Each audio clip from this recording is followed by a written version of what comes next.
occupation program. And I wanted to ask you without, trying to go too off topic, but I wanted to know if any of you had thought about the intersections of settler colonialism, because that is something that's occurring as a structure, it's happening. And there are a lot of intersections with post-colonialism, and I think that they definitely can work together. And I wanted to know, in terms of your analytical lenses, have you tried to incorporate that, or what are your thoughts about that in terms of the work that you do in this country, which is still occurring as we speak?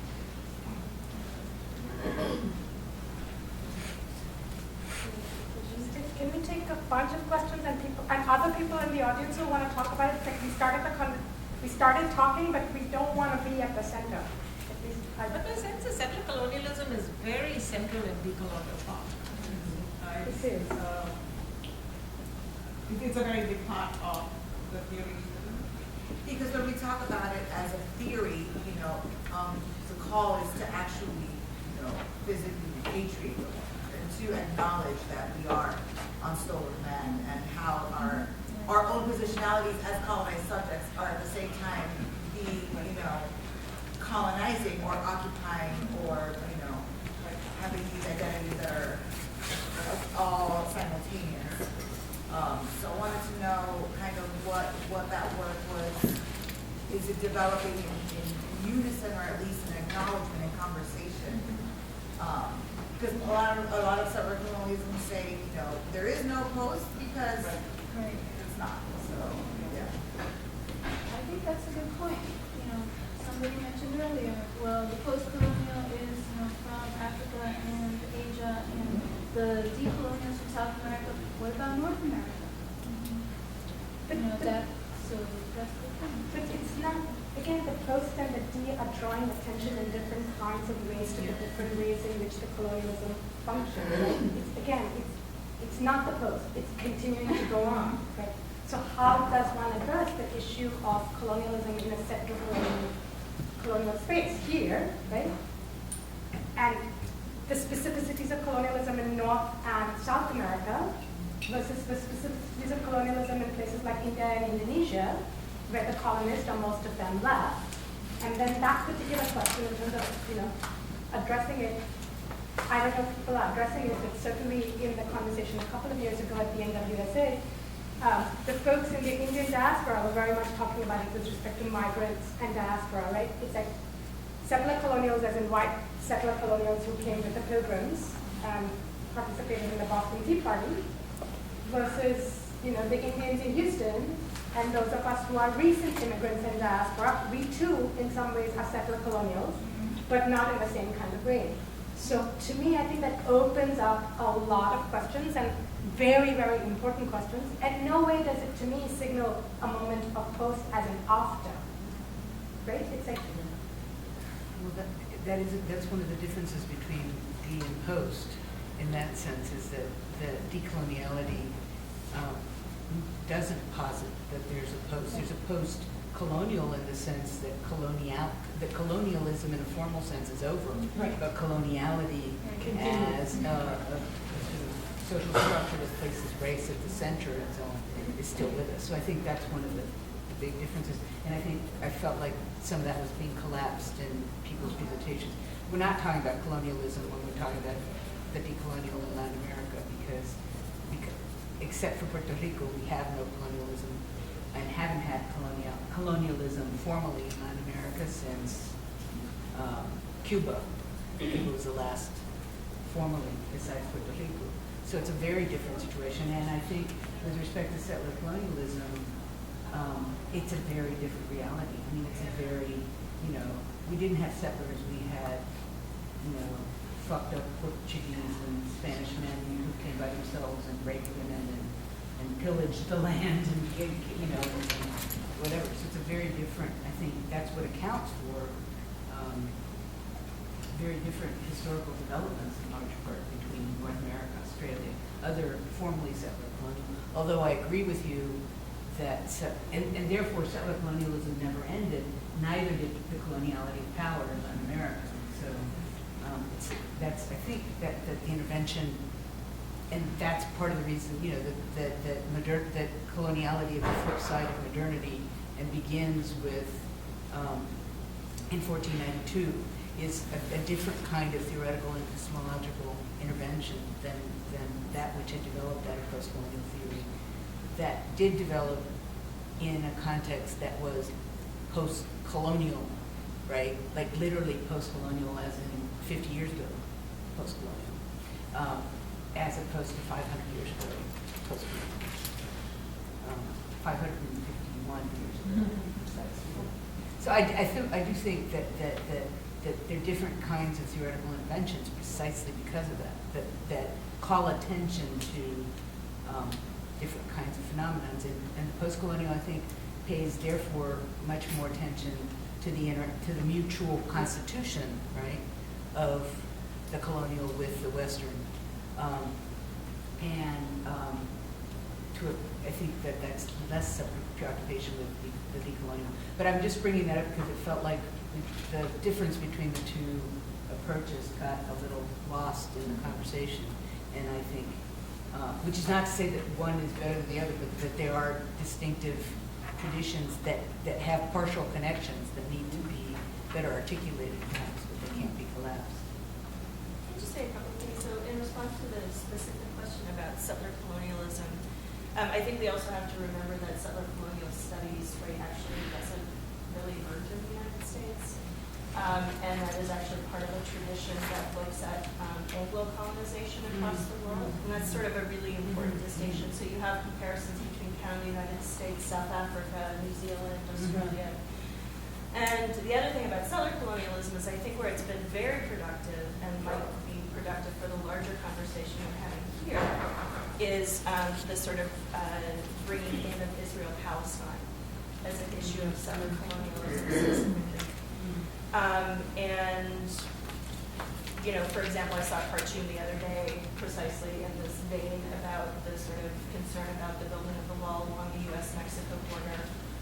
And the implication of the cartoon was that many people who, of course, would be against that wall, either through complicity or explicit support, you know, certain building of walls in Israel-Palestine. So I think there's something about settler colonialism that is distinct. For me, the sort of larger question is, how is it that we begin to make sense of things where all of these things are converging? I would point to Puerto Rico as a potential sort of site, both in terms of, you know, the ongoing sort of occupation of Puerto Rico by the United States, and this is not my area of expertise, this is new research for me. I really am a North Americanist by training. But that there are ways in which then Puerto Rico both enters into the nation state imaginary and is left out of it simultaneously. And this example that I brought up about the genomics project is the argument was made that we need to include minorities in genomics research because they're going to be left behind in the genomics revolution and that health disparities will be reinforced.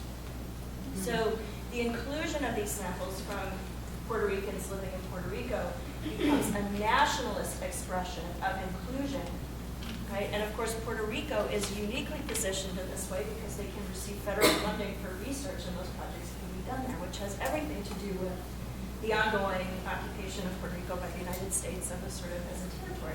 So part of what I am really interested in is what do these specific instances, when we look at them as not post, or just settler colonialism, right? When we begin to sort of think of these things as layered, what gets revealed in those moments? And so, you know, the other thing, and this is I would love to talk more with individuals who know more about this than I do. I am not convinced of the argument around settler colonialism in Latin America. I understand it's different, but I'm not sure I agree with that. I guess maybe that's my point.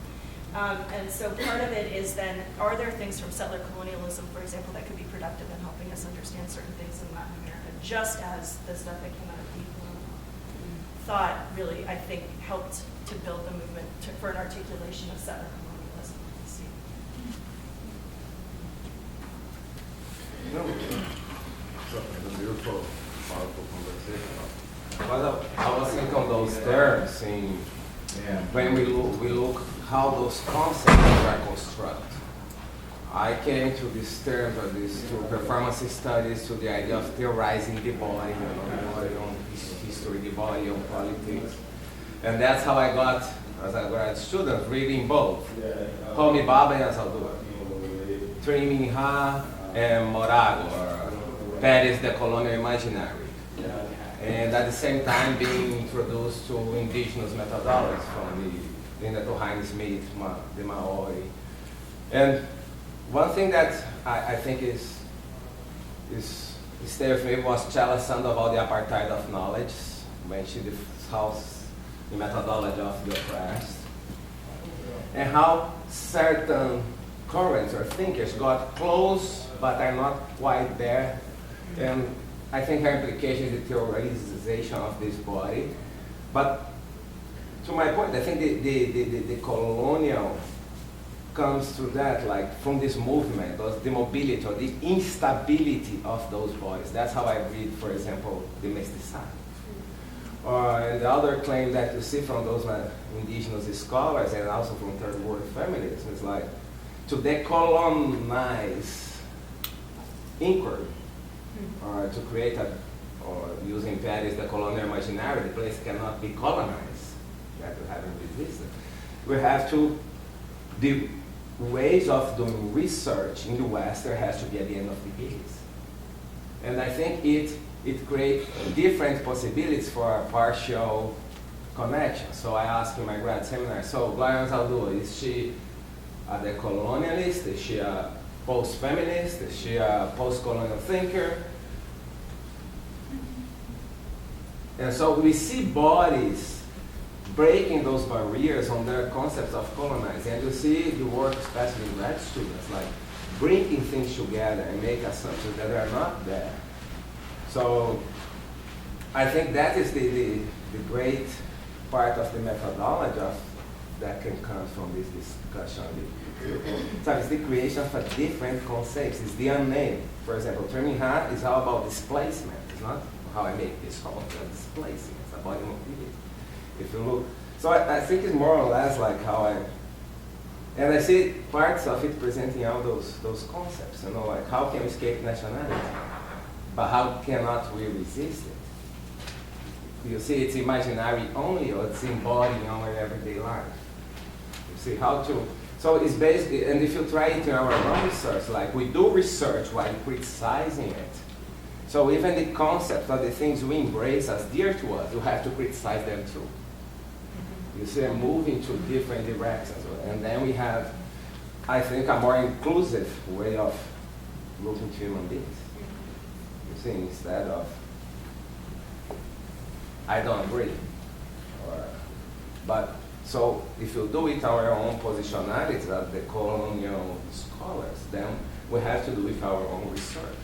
We have to do with our own classroom. We have to do with our own research. And ways of writing, produce that knowledge. So, and it's out on those words. I just want to give my 5 cents Brazilian money.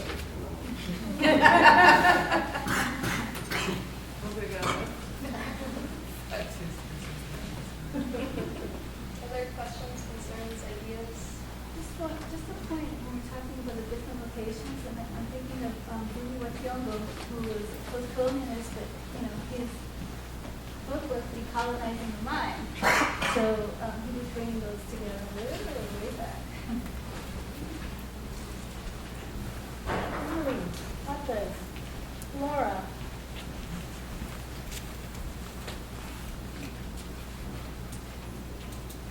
One of my concerns is with, how to come up with these debates and everything in the very Eurocentric Western structure of the academy, here in Brazil, elsewhere. So how can one talk about the linking from Eurocentrism, the linking inside those institutions? We know there are cracks in the institutions, and we locate ourselves, at least I try to locate myself in the cracks of my institution to read, let's say, canonic texts with a vengeance. So, but those cracks are very vulnerable. They can be easily refilled or covered up.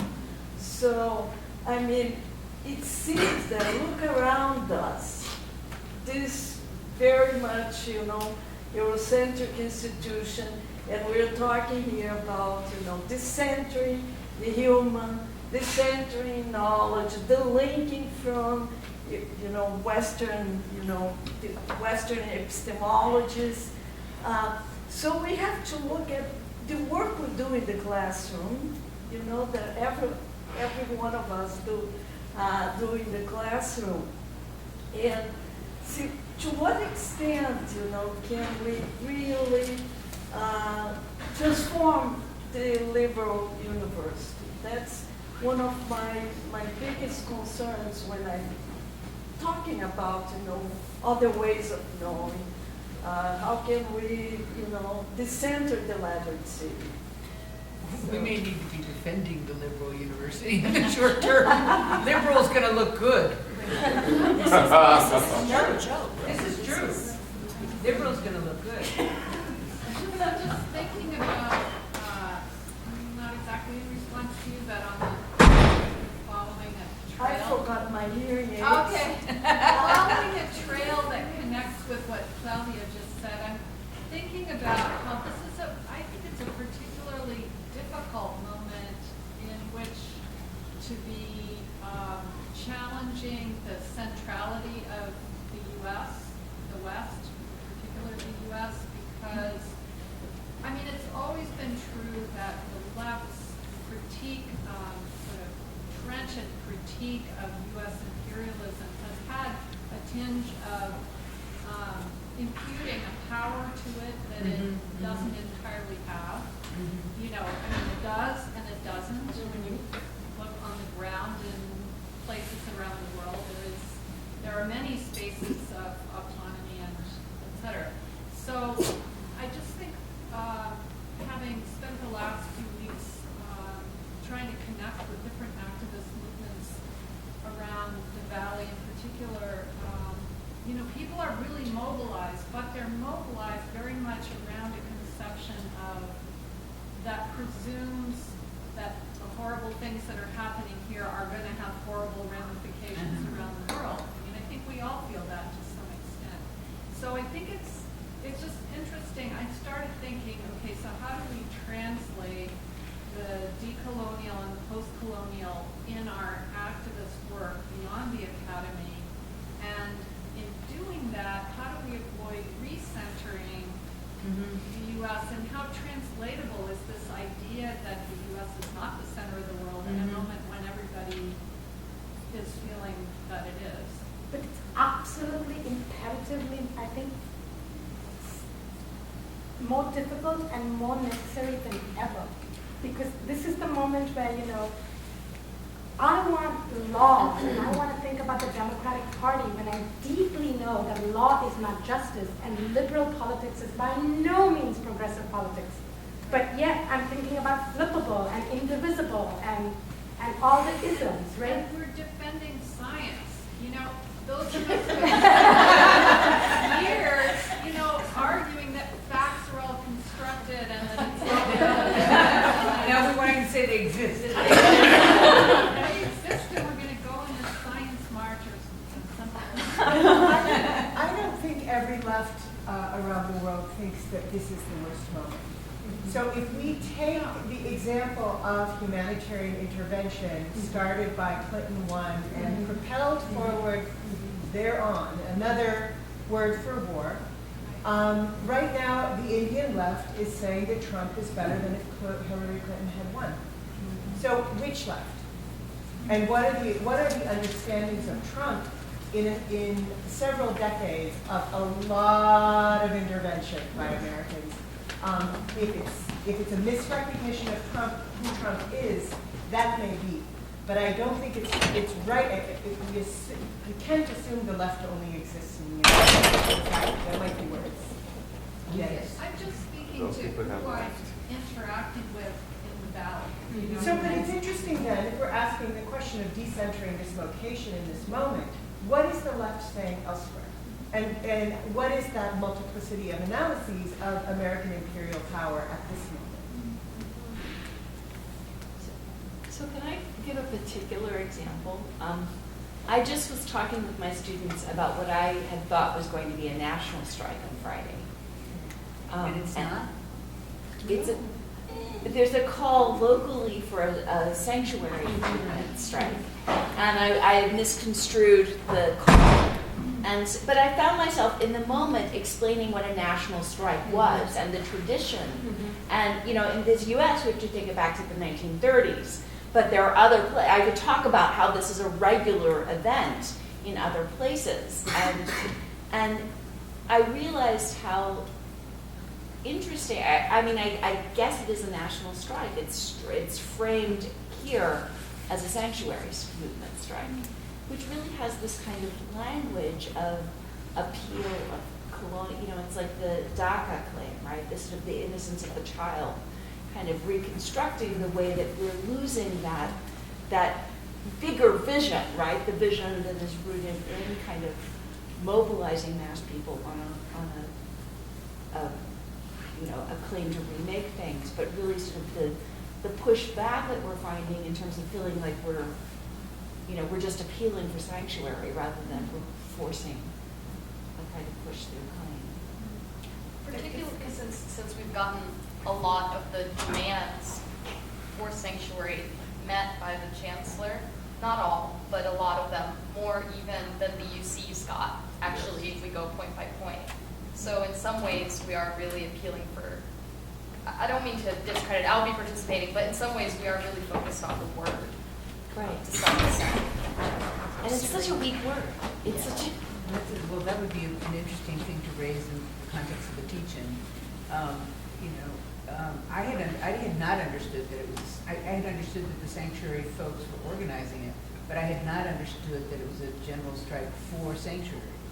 So No. There had been a call for a national strike. I don't know what happened to it. It dissipated. Does anyone know? It's still on March 8th. It No, was that's really different February than- 16th. But Yeah, I saw that too. So There was a 18th, February 18th. February 18th. No, 17th, right? Friday 17th. 16th. There's two. 16th is tomorrow. 16th tomorrow's like. I'm gonna be there. Oh, there's two calls? I'm pretty sure. I've seen neither call anywhere. I mean, I just walked by the table down in the camp center or whatever, sanctuary movement table, and there was nothing about February 17th. It was disconcerting. Because people Joy. organized to teach in. Say, what do you know? Well, I don't know much, but I have been in contact with some of the organizers, and it sounds like, from my perspective, yes, you're right, that some of the demands have definitely been made, and they're trying to tap into the national strike, but I think maybe there was some surprise that national strike did seem to dissipate. Like, it started out as like, oh, everyone's going to strike on this date, but I have also not seen a lot of vigor in various networks. So I think it was trying to kind of coordinate with something larger, but that something larger didn't quite get the teeth that they expected. All right, just looked it up. So tomorrow there's supposed to be a strike called the Day Without Immigrants strike. I don't know if anyone's heard of that, but apparently a lot of restaurants have decided to close tomorrow in order to support them doing that, so they don't have to stay working. So That means I don't have to teach? I think it does mean that. yeah. So it sounds like there's two happening both Thursday and Friday. You showed up in your class and you were like,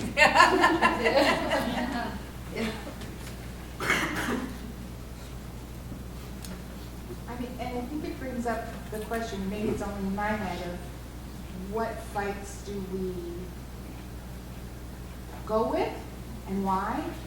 And there's something in the New York Times about that, about do we go with our principles and with the fact that it's complex and needs to be critiqued? Or do we go with, we just freaking need to do this now, and this is one maybe we can win, even if it's only partial? Step back from from all the stuff we learned, which is tough, but just do what in the moment is the right thing to do, or a partial winnable thing to do. I think it's the complication of those things. You know what de-colonial is so appealing to me since when I found that word. It's like to understand all the chaos, the confusion that comes from a system, what de-colonial, the modernity, the coloniality, this binary system, you know, that division, that categories that we try to fit people in order to control and dominate to ideology. Not always like I grew up in Brazil with a military dictatorship, but you know, but it's just those many possibilities when you theorize from that point. For example, we can talk, I couldn't vote for this election. I'm not citizen. You see? I could vote in Brazil, and then there's a cut. Oh, we know you went to New Hampshire. What? You were one of the people who went to New Hampshire. Yeah. So, but at the same time, like growing up extremely poor in Brazil, I come to this country, I become an international student, I was a janitor. And being a janitor here, I felt more citizenship than I have felt in my years in Brazil, finishing undergrad in a top university. You see, so this, I think that is where comes like diaspora or mobility or those masses of movement in a global, that's been happening forever. You see, I think that's the kind of theoretical things that Ansaldo helped me to deconstruct, or that pushed me to Moraga. Or at the same time, I breathed it from Homi Baba, you know. But I think that's the confusion that certain bodies are placed on this planet, you know. It's like, so, I'm a citizen of Brazil, never felt a citizen there. Come to this country without rights, a student visa, September 11 happened. Still, I could feel that I have things to say here that I couldn't have done in that so-called home country. You see, so those concepts, when we try to theorize them sometimes, if you don't see the way we create theories, you know, it's a tiny line we walk, where we support what we criticize. Sorry, I'm coming in from class late on the discussion, but I'm just thinking that it's really confusing now to sort of separate out what is Trump and what is not. And there's just this kind of knee-jerk to over-determine everything based on the fact that Trump is president. And I'm just thinking about watching the news last night where Kim Jong-un murdered his half-brother and fired a missile. And it's read through, you know, because he's an authoritarian leader and now he thinks he can get away with this because Trump is in power, or because he thinks the U.S. is less likely to retaliate. And maybe this is part of it, but North Korea has its own thing. You know, I don't think Kim Jong-un killed his brother because Trump is president. And I think we have to be very clear about what are the real threats that Trump poses. And, you know, again, to be strategic about, like, this is what Trump is doing. This is where we can fight him. And to not sort of just mix everything in that, oh, this is about the Trump presidency.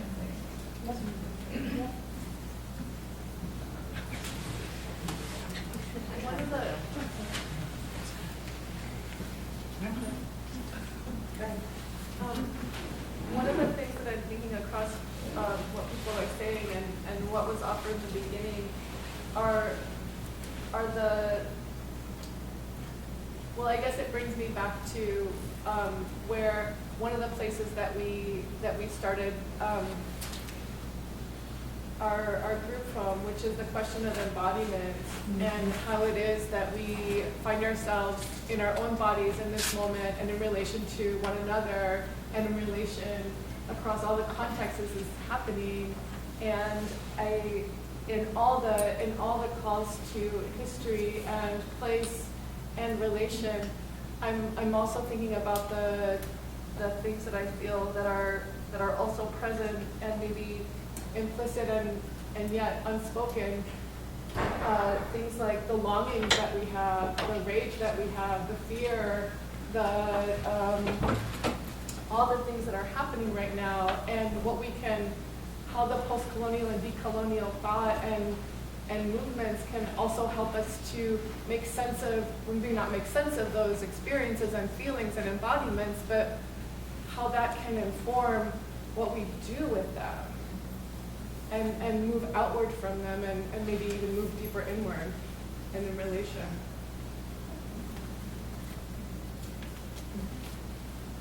And I'm wondering if that's a possible site to think about in the last moments that we have together, is to return to the site of our embodiment and relation in this moment. What does that mean? What does that mean to return to the site?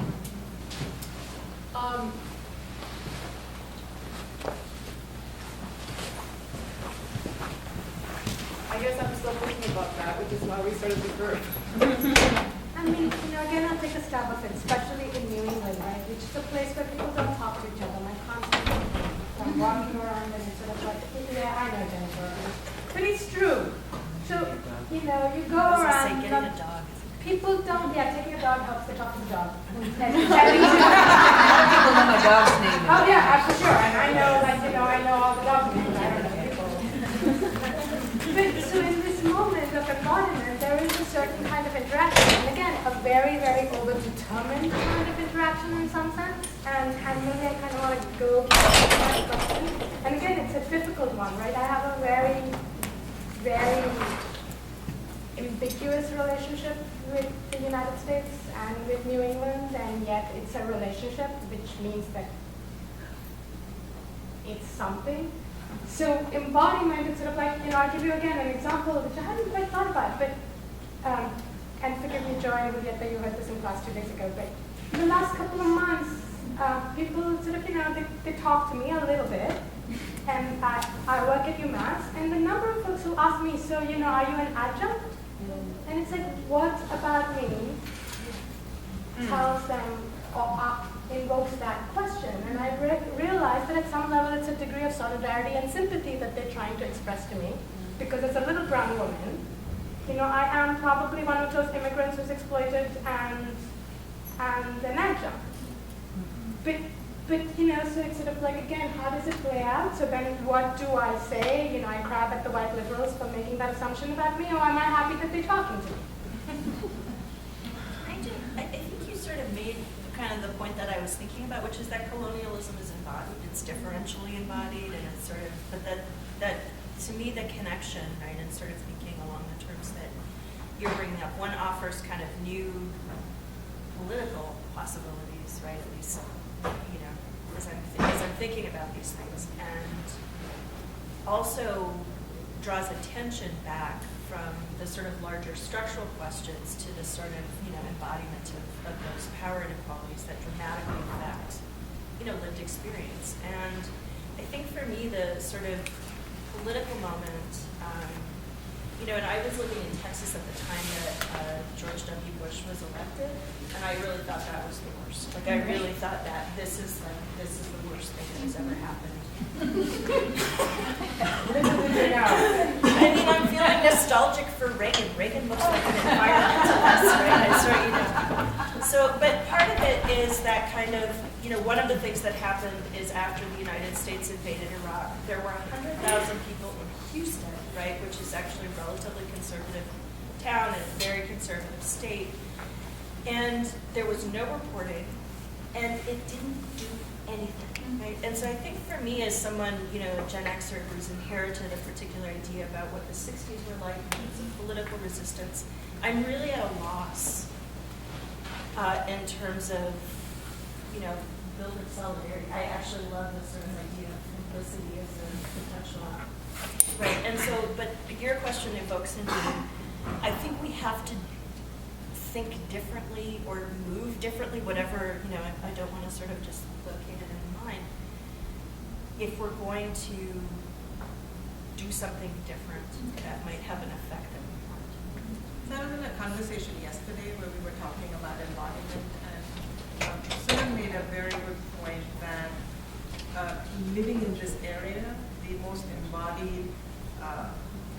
everything is being expressed in embodied ways, and the most common word is paralysis. I can't watch the news, I can't listen to anything, I don't know what to do. And it seems like it's high time we move past that as the only model of embodiment, right? Finding other ways to do things that, like I can't get out of bed, I'm crying all the time, you know? So, but it's all about inaction and a certain kind of passivity. Yeah, but I think one of the interesting things is how much people are putting their bodies on the line and are going to have to continue to put their bodies on the line around this stuff. And I think there's a lot going on to, those people who are experiencing paralysis need somebody, if you know someone who's experiencing paralysis, shake them out of their misery, because there's lots of things going on that people can join in on. And I also think it's a moment that that one can safely say that politics as usual, it's just not going to work. So, that includes protest politics as usual, and it may mean also, sort of challenging the liberal university and trying to, in terms of what we do here and who we bring here and who we organize with and so on, because I do think we're not going to have recourse to anything but protest. But protest doesn't have to look like what it looked like in the 60s. That's I think what the creative moment is about, right? Is what are the various ways in which we can think about resistance in a different way that isn't just foot dragging isn't just sort of disruptive resistance, but disruption could be good. And so I really thought, I'm really disappointed to hear this stuff about the general strike, because I think that's the kind of thing that needs to happen. I think those are the kinds of things. I mean, there's a planned global women's strike, and it's not clear to me how much of that's going to take hold either for March 8th. But and Rita and I have been discussing, because it's hard to organize those things. I mean, does anybody remember the time that Occupy called the general strike in New York? I mean, really nothing happened, other than sort of, yet another demonstration. And that's hardly what a general strike is.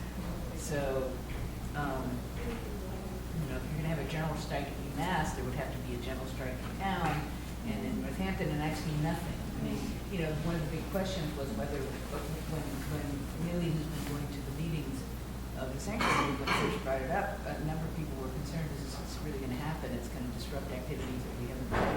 I think ultimately you have to make a choice about whether or not you're going to go forward with things anyway or not. So we made a choice that we're going to participate in whatever happens on Friday, whether or not it's a general strike. And we meaning the Splinters Latinos group that we've set up to do stuff on, to which you're all invited, in which you're all invited.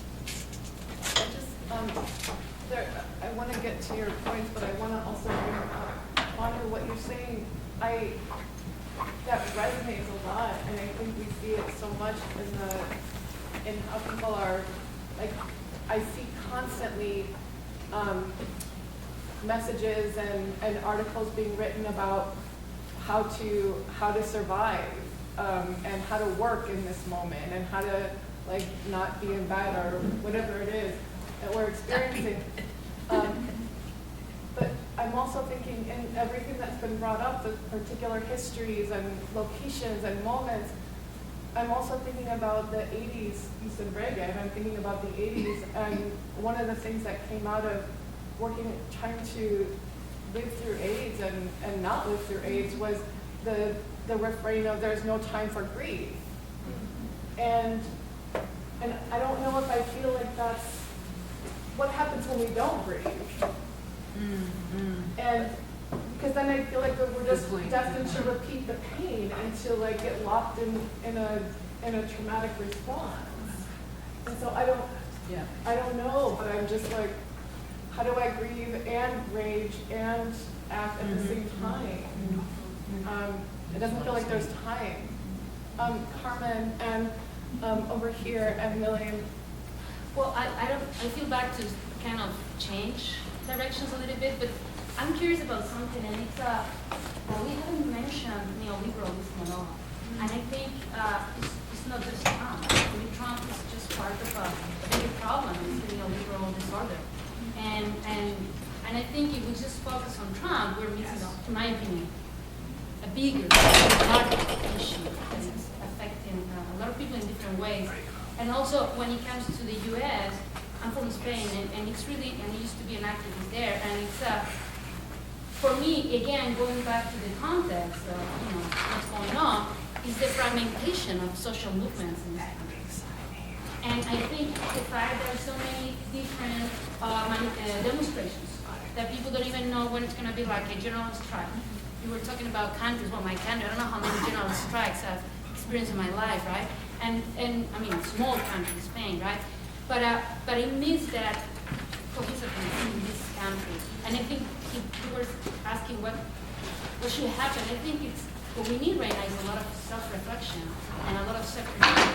And I think it's great. I see people, trying to help the other, and that's great. But I mean, maybe we should start asking what's wrong about each of us, and what's wrong about the way these, societies intersecting and working together or not.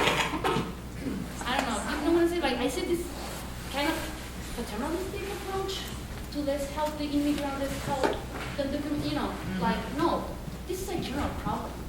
This is really big. It's not just Trump. I don't know. And definitely the embodiment. And because I'm not a citizen, I'm a student, I cannot go to demonstrations. So those are not options to me.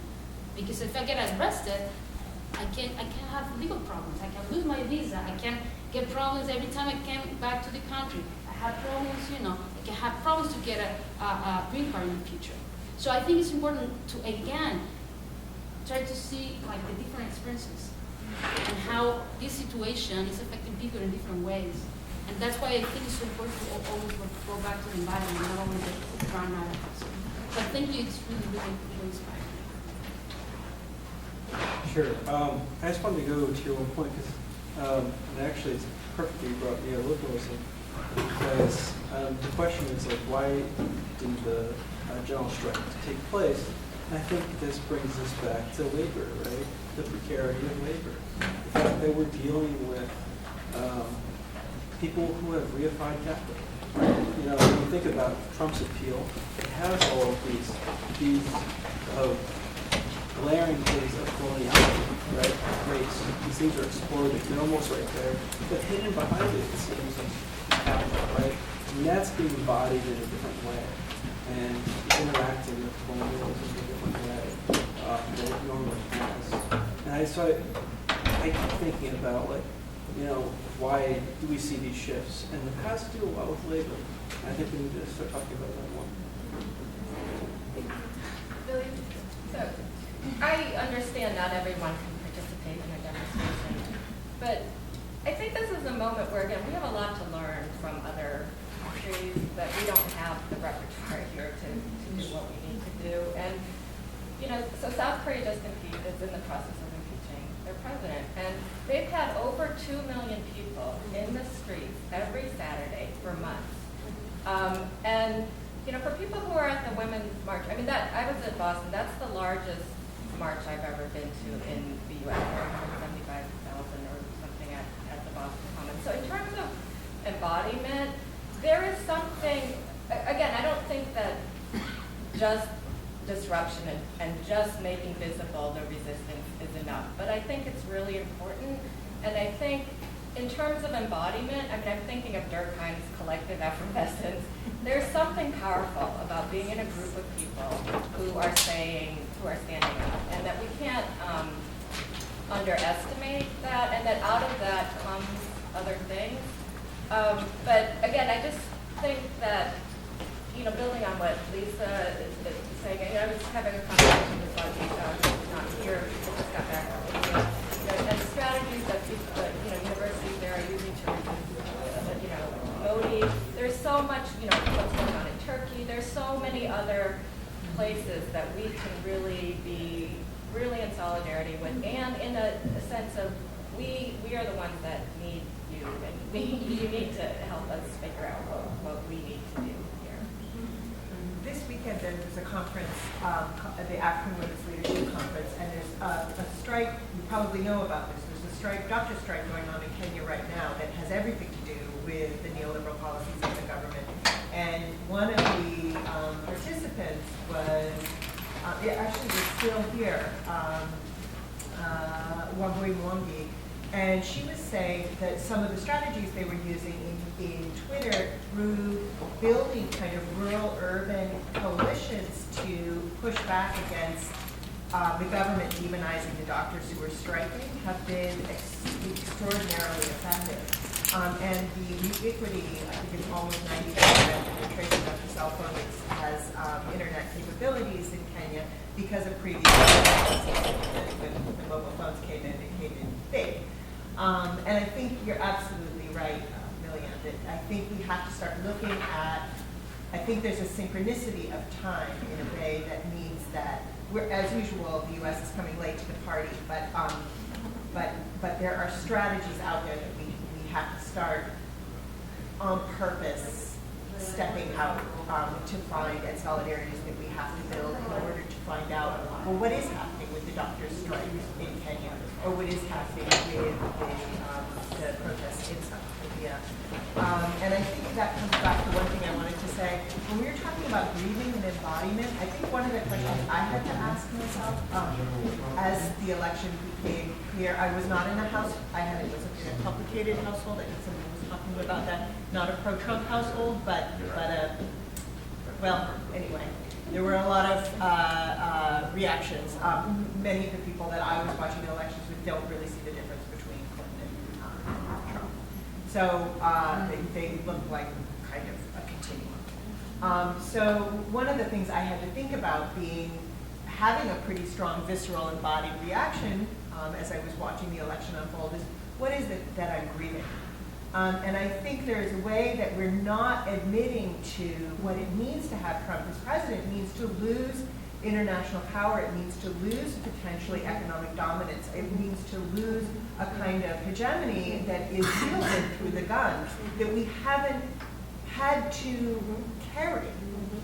And I think we have to ask the question of what are we grieving, and it's not entirely true we're losing it as things are unfolding. It's true. And we never knew that. And the gun may be yes, still well twisted over our heads, right? But that was the thing about it, we were never quite sure. Right, and it's becoming clear. Yes. But I think that question of what we are grieving is a hard one, rather than an easy one. Yeah, that's just capital. If I could just add on to that, because I actually think there are other dimensions. I'm having this very same sort of issue, right? Precisely, you've articulated better, what am I grieving?